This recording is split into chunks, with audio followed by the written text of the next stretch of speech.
주님의 크신 사랑이 사랑하는 가정마다 함께 하시길 예수님을 축복합니다. 한 번 더 인사하실 때 주님의 이름으로 사랑하고 축복합니다. 인사하겠습니다. 주님의 이름으로 사랑하고 축복합니다.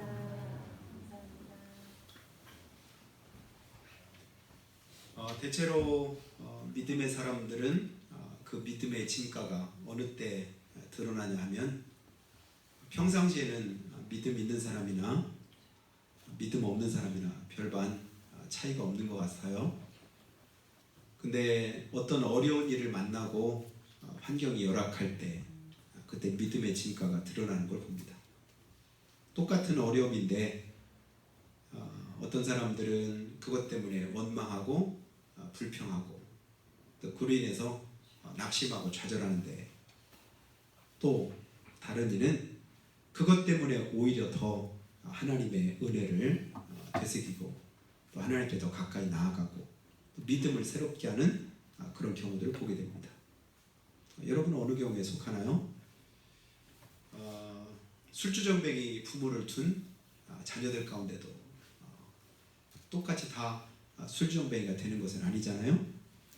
그렇게 되는 경우도 있지만 또 한편으로는 아예 술과는 그냥 담을 쌓고 가까이도 안 가는, 아주 그냥 마시기도 전에 이미 부모한테 질려서 그것과는 이제 전혀 다른 그런 길을 걷는 경우도 있습니다. 우리는 믿음을 따라서 사는 사람들입니다. 믿음을 가지고 산다는 건 하나님의 말씀대로 사는 삶을 말합니다. 하나님의 말씀이 아직 내 삶 가운데서 이루어지지 않았고 성취되지 않았다 할지라도 그 말씀이 이루실 것을 믿고 그대로 행하는 삶이, 그것이 믿음의 삶이죠. 시편 119편에서 뭐라고 말씀하냐면 주의 말씀은 내 발의 등이요 내 길의 빛이니이다. 그렇게 믿으십니까? 하나님의 말씀이 나를 비추시고 이끄시는 대로 내가 한 걸음 한 걸음 내딛는 삶이, 그게 믿음의 삶이라는 거예요. 그 삶이 확연하게 길이 보이고 어떻게 이루어질 것인지 확실히 든다면 어렵지 않게 갈 수 있겠죠. 그런데 믿음 아니면 그걸 순종할 수도 없고 그걸 바라볼 수도 없습니다. 제가 고등학교 가가지고 맨 처음에 학교에서 단체 영화를 보러 가는데 그때 영화의 제목이 레이더스라고 하는 그런 이제 영화였습니다. 그 이후로는 제목이 이제 인디아나 존스 해가지고 2, 3, 6까지인가 계속 인디아나 존스 시리즈가 나왔는데 성경적인 어떤 이제 배경을 가지고 영화를 만든 거예요. 첫 번째는 이제 성궤를 찾아서 이렇게 떠나는, 그래서 절대 그걸 눈으로 보면 안 된다. 보면 하나님의 영광이 이제 범해지는 거기 때문에 절대 죽는다. 절대 쳐다보면 안 된다. 보면 안 된다고 하는데도 악인들은 끝까지 보다가 멸망을 당하더라고요. 그 다음에 인디아나 존스 가운데 또 하나가 뭐냐면 계속해서 어느 자리를 찾아가는데 어느 때 말씀에 근거해서 그 말씀을 가지고 한 걸음 한 걸음 내딛습니다. 말씀이 이끄는 대로 발을 내딛으니까 그걸 딛는 순간에 옆에는 보니까 다 낭떠러진 거예요. 또 어느 곳에 이렇게 가려고 했더니 완전 절벽이라 그 밑에 수천 미터 이제 낭떠러지라 더 이상 나갈 수가 없습니다. 그때 그에게 주어진 메시지가 뭐냐면 의심하지 말고 믿어라. 의심하지 말고 믿어라. 그런데 앞으로 나가야 되는데 의심 안 할 수가 없는 상황인 거예요. 아무것도 없어요. 길도 없고 다리도 없고 한 발만 내디디면 그 밑으로 떨어져서 흔적조차 찾을 수 없는 그런 상황인데 의심하지 말고 믿어라. 이 말씀, 이 미션을 수행을 해야 되는 거예요. 하나님의 말씀이 내게 주어졌으면 그 말씀대로 살아가야 될 우리의 삶이, 그것이 우리에게 주어진 미션입니다. 사명이지요.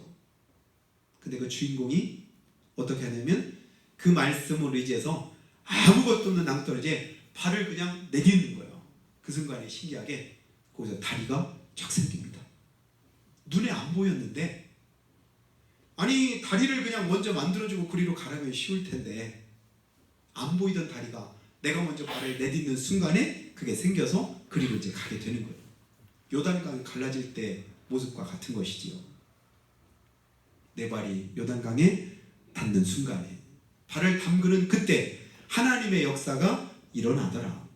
순종해서 그대로 나아갈 때 하나님께서 어떤 일들을 이루시더라. 이게 믿음이죠. 지금 안 됐다고, 지금 안 보인다고, 지금 어떻게 할 줄을 모르겠다고, 그것 때문에 여러분 낙심하지 마시기를 바랍니다. 주님 말씀이 주어졌으면 그 말씀 붙잡고 기다릴 줄도 알고, 그 말씀 붙잡고 그대로 한번 순종해 보는 것이지요. 왜냐하면 하나님이 그렇게 말씀하셨으면 하나님께서 책임지시겠지. 하나님께서 그렇게 하신 데는 분명한 하나님의 뜻이 있을 것이다. 이 믿음이 우리로 하여금 그 믿음의 길을 걷게 만듭니다. 믿음은 바라는 것들의 실상이요 보이지 않는 것들의 증거라고 했지 않습니까? 안 보이는 거예요. 안 잡히는 거예요. 도마처럼. 그런데도 우리 계속해서 뭐라고 말해요? 예수님의 손에 못자국에 내 손 넣어봐야만 됩니다.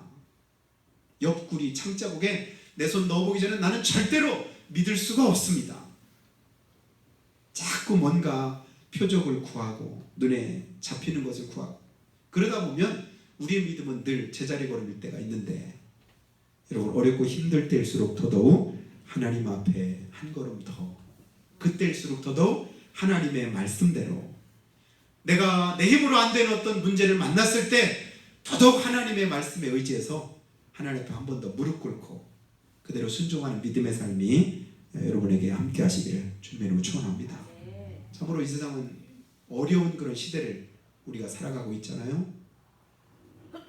국가적으로도 어렵고 또 국제적으로도 많은 어려움 속에서 우리가 지나게 됩니다. 전쟁으로 인해서 또 우리나라는 이제 대선을 치르면서 여러 많은 갈등이 있었고 또 많은 이제 어수선함이 있었는데, 그런 것도 또 추스리려면 한참 동안 또 시간이 걸릴 겁니다. 가정도 그렇고 교회도 코로나로 인해서 2년 넘는 기간 동안에 얼마나 많은 그런 이제 피해를 보고 또 믿음에도 많은 영향을 받았는지 모릅니다. 그런데도 꿋꿋하게 내 믿음을 지키고 하나님 앞에 이렇게 나와서 예배 드릴 수 있는 것은 하나님의 은혜요 축복인 줄로 믿습니다.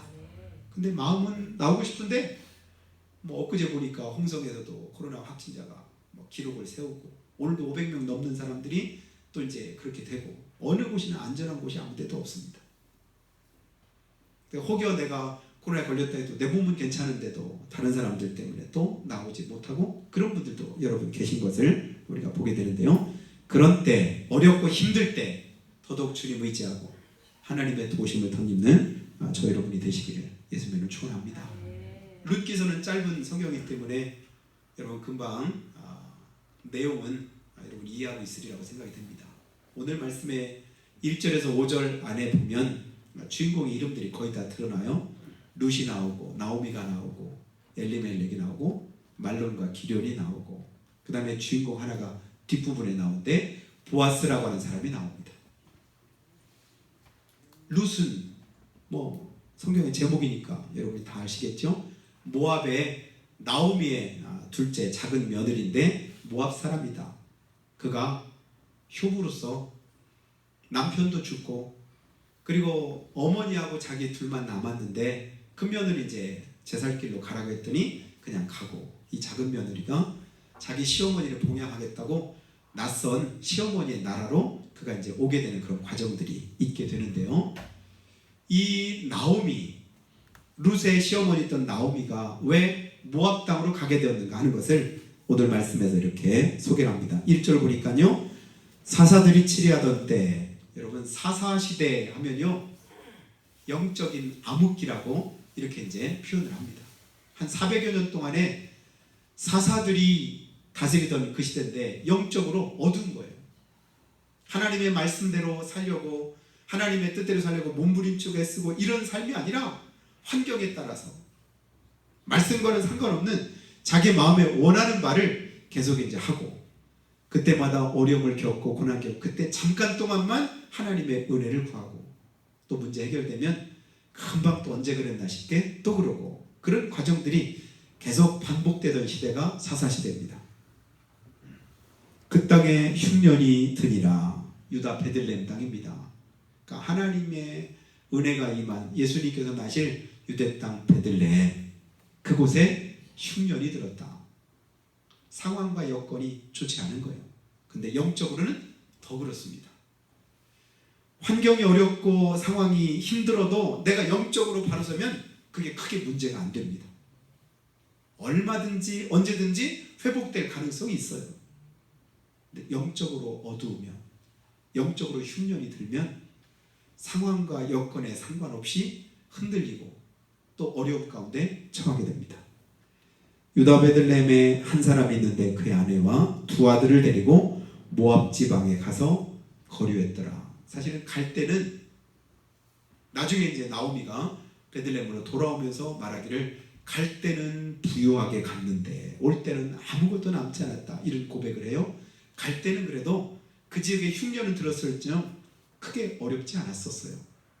어떤 면에서 좀 더 잘 살아보겠다고 좀 더 나은 삶을 기대하면서 모압 땅으로 갔는지 모릅니다. 근데 그곳에 가서 자기 남편이 객사하게 됩니다. 이국 땅에서 남편이 죽고, 그리고 나서 그곳에 간 지 한 10여 년 됐는데 두 아들이 또 죽게 됩니다. 그러니까 두 며느리하고 자기만 남아서 더 이상 거기에 있을 이유가 없는 거예요. 근데 그때 마침 또 흉년이 들었던 베들레헴에 풍년이 들고, 그래도 살만했던 모압 땅에 이제는 거꾸로 거기에 흉년이 든 겁니다. 그래서 고향으로 돌아가려고 하면서 이제는 아무런 소망도 없는 그런 가운데 두 며느리를 자기 이제 친정집으로 가라고, 나 혼자, 내게는 아무런 소망이 없다, 그런 이제 말을 하게 되는데, 그 둘째 며느리가 어머니가 섬기는 그 신을 나도 섬기고, 어머니가 가는 곳에 나도 가고, 어머니가 하는 대로 나 다 할 테니까 내가 어머니를 섬길 수 있게 해주세요. 그래서 이제 그 둘째 며느리를 데리고 고향으로 돌아오는 겁니다. 오늘의 모습만 보면서 우리가 이 나오미를 보고 나오미가 실패하고 또 그 삶이 불행하게 된 그 이유가 어디에 있는가 하는 것을 한번 잠깐 영적으로 진단을 해보려고 합니다. 여러분, 분명 고향을 떠나온 지 10년이 되었어요. 그 10년 동안에 남편과 두 아들을 잃어버리고, 그리고 이제 산산이 다 이제 가정이 해체되는 그런 위기에 그가 이제 봉착을 하게 됩니다. 불행한 일이지요. 실패한 인생이라고 말할 수 있을 겁니다. 근데 어떻게 그것을 진단할 수 있을까? 첫 번째 보면요, 우리가 이제 그 실패의 원인이 어디 있었는가 하는 것을 우리가 따져보면 그 첫 번째가 주거 선택을 하는 데 있어서 믿음으로 하지 않았다, 이것을 우리가 보게 됩니다. 당시에 모압 땅이 어느 곳이에요? 이방 땅입니다. 여러분, 소돔과 고모라가 멸망을 당할 때 거기에는 롯이 있었죠. 롯의 후손들이 이제 살고 있는 그 땅이 모압 땅이에요. 하나님께서 축복하시는 땅이 아니라 저주하시는 땅이고 저주하는 민족입니다. 내가 지금 어렵다고, 힘들다고, 그리고 내 마음대로 잘 안 된다고 그러면서 하나님의 뜻을 구하고 하나님의 은혜를 구하는 삶을 추구한 것이 아니라 눈에 보이는 대로, 그래도 좀 더 나아 보인다, 좀 더 괜찮아 보인다, 그 지역을 향해서 나아가는 겁니다. 1절에 보면 내가 있는 지금 이곳은 흉년이 들었으니 이제는 흉년이 안 된 그곳에 가면 좀 더 낫겠지, 그런 마음을 가지고 갔는데, 갈 때 어떤 마음으로 갔어요? 믿음을 따라서 어떻게 하면 내가 하나님의 은혜를 구할 수 있을까, 신앙생활을 좀 더 잘해볼 수 있을까, 이런 마음을 가지고 간 것이 아니라 육신적인 생각을 가지고 간 겁니다. 좀 더 그래도 나은 그런 이제 육신의 안일함을 추구하고 좀 더 행복한 그런 삶이 육신적으로 어디가 있을까 생각하다가 여기보다는 그래도 모압 땅이 낫겠다 싶어서 간 곳이 그곳이었습니다. 사랑하신 여러분, 우리 일반적으로 어떤 일들을 선택할 때 육신적인 기준을 가지고 선택하면 하나님이 크게 기뻐하지 않으십니다. 힘들고 어려워도 영적인 일을 먼저 우선하고 하나님의 뜻을 구하면서 내가 주님을 어떻게 좀 더 잘 섬길 수 있을까, 하나님의 뜻을 이룰 수 있을까, 주님 앞에 더 귀하게 사용될 수 있을까, 이런 마음을 가지고 선택하고 또 그 길을 향해서 나아갈 때 하나님은 환경과 여건을 언제든지 바꾸실 수 있습니다. 지금 어렵다고 계속 어려운 것이 아니라, 지금 안 된다고 해서 계속해서 안 될 것이 아니라 하나님이 역사하시면 언제든지 역전은 가능하다. 이 믿음 가지시기를 주님으로 축복합니다. 그래서 믿음 편을 택하면요, 하나님 언제나 그 사람 편을 주님께서 들어주시지요. 그게 오늘날의 미국입니다. 영국에서 그들이 이제 메이플라워라고 하는 그런 이제 배를 타고 102명이 영국을 떠나서 좀 더 내 영적인 그런 삶을 잘 영위할 수 있는 그런 곳으로 한번 가봐야 되겠다. 그래서 발견한 곳이 신대륙이고 오늘날 미국이었습니다. 그들을 하나님이 축복하셨죠. 그래서 짧은 기간 동안에 온 세계를 좌지우지하는 그런 나라로 하나님 바꾸셨는데요. 우리가 믿음을 가지고 오늘도 행할 때 하나님은 그 걸음을 축복하시고 이끄시는 것을 믿으시기를 예수님으로 축원합니다. 그래서 힘들다고 그것 때문에 육신의 소욕을 쫓지 말고요, 믿음으로 행하시기 바랍니다. 그리고 두 번째는 배우자를 선택할 때, 며느리를 얻을 때 믿음으로 기준을 세우지 않았습니다. 1장 4절을 보면 그들은 모압 여자 중에서 아내를 취하였는데, 여러분, 우리 하나님께서 하나님의 자녀들에게 말씀할 때 믿지 않는 자와 멍에를 함께하지 말아라. 그리고 이제 믿음 아닌 그런 어떤 일들에 대해서 강하게 주님께서 이제 금하신 그런 말씀들이 있잖아요. 그런데도 불구하고 내가 생각할 때 내 마음에 원하는 대로, 눈에 보기에 좋은 대로 하나님의 사람들이 사람의 딸들을 취하고 하는 그런 이제 노아 시대의 그런 모습과 같이 이 나오미도 며느리를 그렇게 얻었지요. 어떤 면에서 그것은 하나님의 뜻과는 맞지 않는 그런 선택이라고 볼 수 있습니다. 사람을 잘못 만나면 인생도 영혼도 망치는 어떤 일들을 우리가 겪게 되는데요. 아마 그런 것도 실패한 원인이 될 수 있지 않나 생각을 해볼 수 있습니다. 그 세 번째는 예배 생활을 등한히 했다라고 볼 수 있겠지요. 여러분, 신앙생활의 중심이 뭐냐면 예배인 줄을 믿습니다. 베들레헴 이름만 가지고도 그것은 하나님의 은혜가 있는 장소입니다.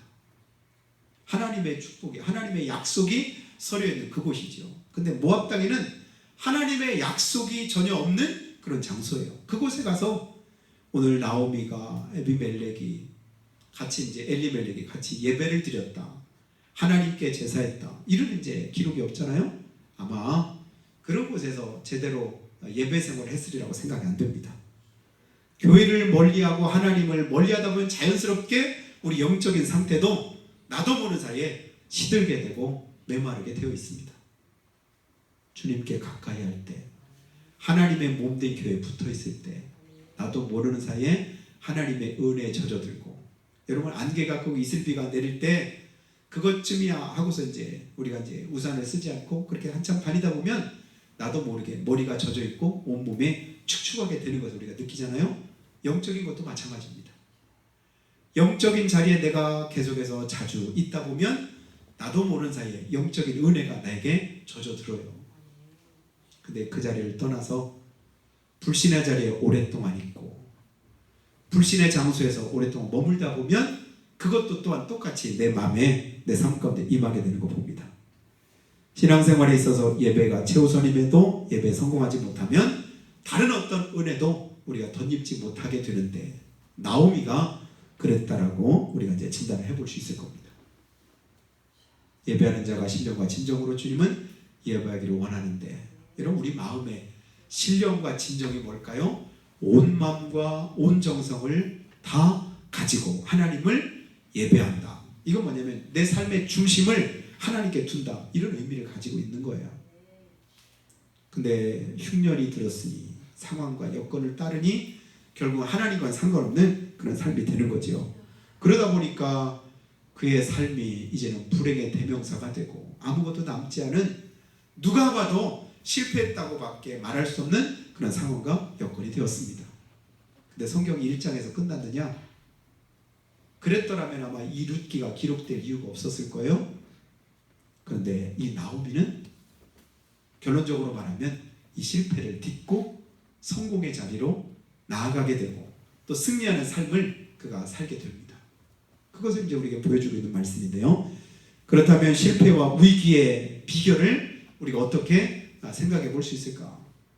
실패한 원인을 뒤집으면 성공의 이유가 될 수 있겠지요. 그 첫 번째는 뭐냐면 불신앙의 자리를 이제는 떠나갑니다.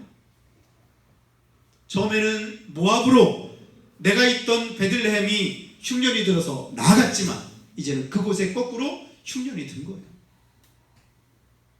여러분, 내가 선택한 어떤 일이 잘 안 되고 내가 시도했던 어떤 일들이 실패로 돌아갔다고 거기서 주저앉아 있으면 우리는 실패로 끝나고 맙니다. 근데 그곳에서 다시금 주님을 바라보는 거예요. 하나님의 은혜를 붙잡는 거예요. 하나님의 말씀을 기억하고 그 말씀을 그때서라도 이제는 내가 내 삶 속에 적용해 보는 겁니다. 이곳은 하나님이 함께하는 곳이 아니다 싶을 때 여러분 주저하지 마시기 바라요. 망설이지 말기 바랍니다. 바로 떠나시기를 주님으로 축복합니다. 그래야 내가 다시금 은혜 자리에 돌아올 수가 있습니다. 이걸 회개라고 하잖아요. 잘못된 줄 아는데도 계속해서, 왜냐하면 떠나온 지 오래되니까 체면도 있고 자존심도 상하고, 그래서 다시금 돌아오는데 머뭇거리고 주저하는 사람들이 많습니다. 근데 그러면 안 돼요. 그럴 때는 과감하게 안면 몰수하고 주님 앞에 엎드리는 거예요. 자녀들의 떡을 취하여 개들에게 주는 것이 마땅치 않도다. 수로보니게 여인에게 예수님께서 말씀하셨잖아요. 그때 그 여인이 뭐라고 말해요? 옳소이다. 그런데요, 개들도 주인의 땅 상에서 떨어지는 부스러기는 먹습니다. 한량한 자존심 때문에 나는 하나님 앞에서 믿음으로 다시금 일어설 수 있는 기회를 전혀 얻지 못하는 많은 사람들이 있는데, 이 여인은 어떻게 했어요?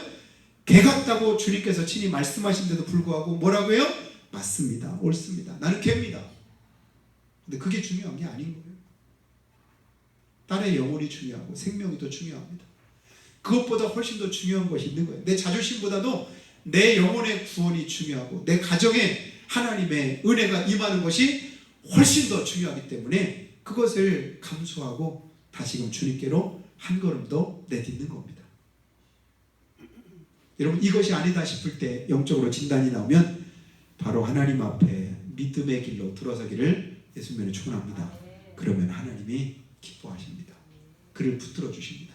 도와주실 줄로 믿습니다.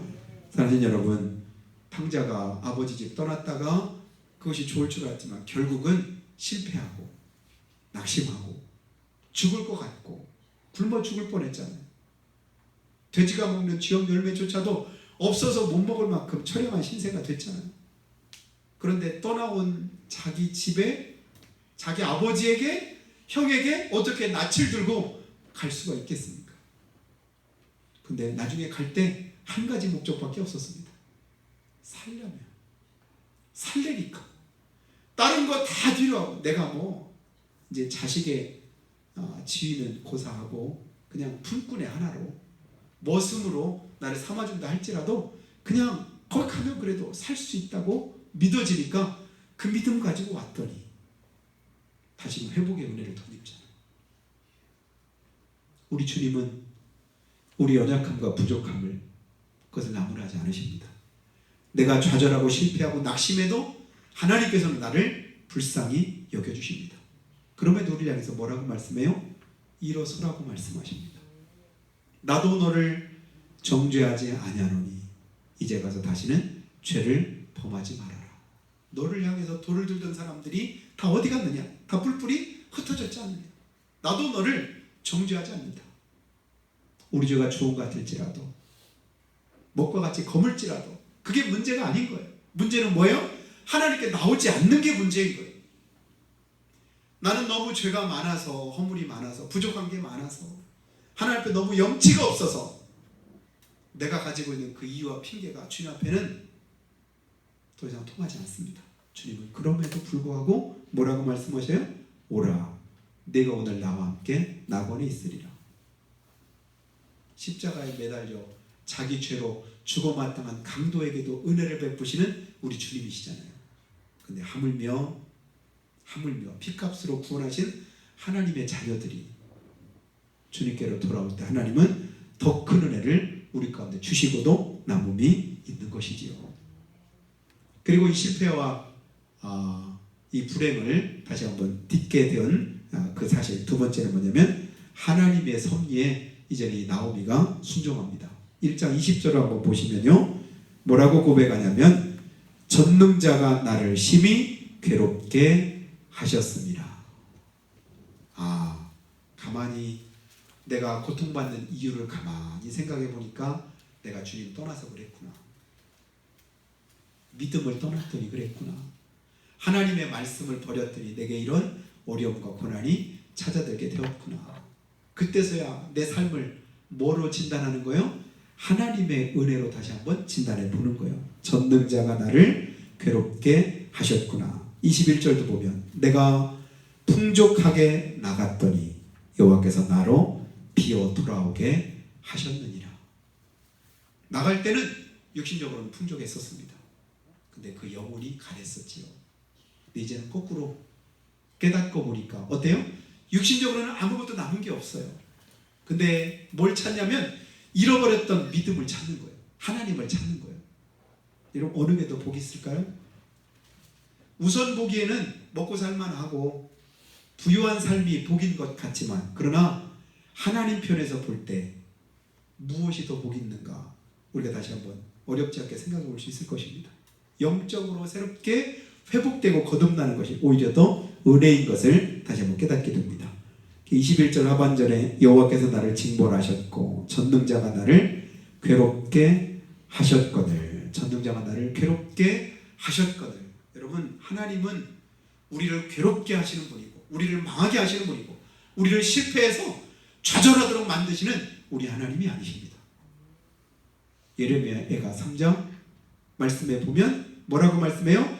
주께서 인생으로 고생하며 근심하게 하심이 본심이 아니시로다. 내 의지와는 내 의와는 상관없이 내게 연약함이 있고 부족함이 있어도 어떤 어려움과 고난을 만나든지 간에 원수 마귀는 계속해서 내게 뭐라고 말해요? 나를 참수하면서 말합니다. 그러니 네가 은혜 받을 만하냐? 너같이 신앙생활하는데 하나님이 너를 사랑하시겠느냐? 그렇게 참수하지만 그러나 성경은 분명히 말씀하죠. 뭐라고 말씀해요? 주께서 인생으로 고생하며 근심하게 하심이 본심이 아니시로다. 저는 제 마음에 시험이 들고 어려움이 있을 때 이 말씀을 자주 묵상을 했습니다. 맞아. 하나님의 본심은 뭐예요? 인생으로 고생하며 근심하는 것이 아니다. 주님은 우리에게 뭐 하시기를 원하시냐면 은혜 주시기 원하시고 복되게 하시기 원하시고 평안하게 하시는 것이 하나님의 뜻입니다. 주의 자비와 긍휼이 무궁하심으로 우리가 진멸되지 아니함이니이다. 진노 중이라도 은혜를 긍휼을 잊지 않으시는 우리 하나님이시니 그 긍휼을 끝까지 붙잡으면 우리는 다시금 회복의 은혜를 덧입을 수 있다. 여러분 어떤 상황이 있어도 주님의 그 말씀을 붙잡으면 다시금 나아갈 수 있는 힘을 우리가 얻게 됩니다. 그 주님 바라보시기 바랍니다. 내게 지금 처해 있는 환경이 어떻든 주님 바라보면 주님께서 그런 은혜를 허락하십니다. 욥기 40장 2절 보니까요. 트집 잡는 자가 전능 자와 다투겠느냐? 하나님을 탓하는 자는 대답할지니라. 그러니까 트집 잡는 자가 전능 자와 다툴 수 있겠느냐? 여러분 하나님에게 아무리 트집을 잡으려고 해도 하나님은 트집을 잡히실 분이 아니셔요. 아무리만 하나님이 살아계시다면 어찌 그럴 수 있습니까? 하나님이 이제 주무시는가? 내게 은혜를 다 잊어버리셨는가? 하나님께서 이제 나를 버리셨는가? 여러 모양으로 이제 하나님 앞에 원망과 불평을 쏟아붓던 이스라엘 백성들이 있었잖아요. 그러나 주님은 뭐라고 말씀해요? 천만에 나를 향하신 하나님의 사랑은 그 마음은 영원토록 변치 않으신다고 주님 말씀합니다. 사랑하는 여러분 아직도 해결이 안 되고 내 힘으로 감당할 수 없는 어떤 문제에 있다 할지라도 하나님의 섭리 가운데 하나님의 은혜 가운데 새롭게 될 수는 믿고 주님 앞에 더 가까이 나오기를 주님의 이름으로 축원합니다. 그럴 때 하나님께서 도와주십니다. 여러분 나오미를 하나님이 결국은 도와주시지요. 룻기 4장 14절 보면요. 찬송할지로다 여호와께서 오늘날 내게 기업 물을 자가 없게 하지 아니하셨도다. 다시금 돌아올 때는 아무런 기대감이 없었어. 남은 게 없었어. 더 이상 소망이 없었어. 왜냐하면 남편도 죽고 자식도 죽고 더 이상 자기 기업이 이어질 가능성이 없었던 그런 상황 속에서 기대감 없이 왔는데 어느 날 자기 며느리였던 룻이 나가서 이삭을 주우러 갔더니 2장 3절에 보니까 우연히 엘리멜렉의 친족 보아스의 밭에 들어가더라. 우연이라고 하는 단어가 나오게 되고요. 2장 4절에 보면 마침 하는 그런 단어가 또 나옵니다. 성경에 보면요, 때에 관련된 그런 단어들이 이렇게 나올 때 여러분 주목하시기 바랍니다. 그때가 어느 때냐면 하나님이 역사하시는 때예요. 우연히? 그게 우연이 아니더라고요. 마침 하나님께서 그때부터 일하시더라고요. 모든 것을 때에 맞게 역사하시고 이끄시는 분은 우리 하나님이시구나. 이 나라가 어렵다고, 가정이 어렵다고, 힘들다고, 그것 때문에 문제가 되는 것이 아니라 하나님이 역사하시면 때에 맞는 은혜가 다시금 임할 것을 믿으시기를 주님으로 축복합니다. 그 은혜가 임할 때 결국은 나오미가 고백하기를 찬송할지로다. 10수년 만에 하는 고백인 거예요.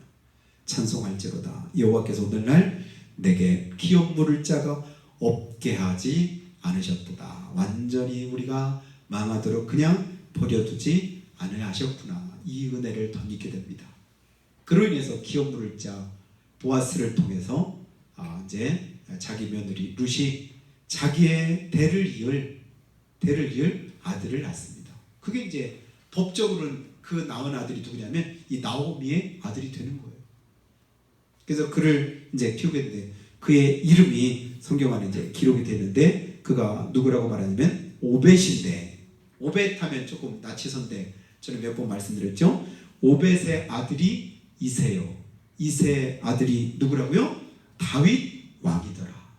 그러고 보니까 다윗의 이제 증조 할머니가 누가 되냐면 룻이 되는 거예요.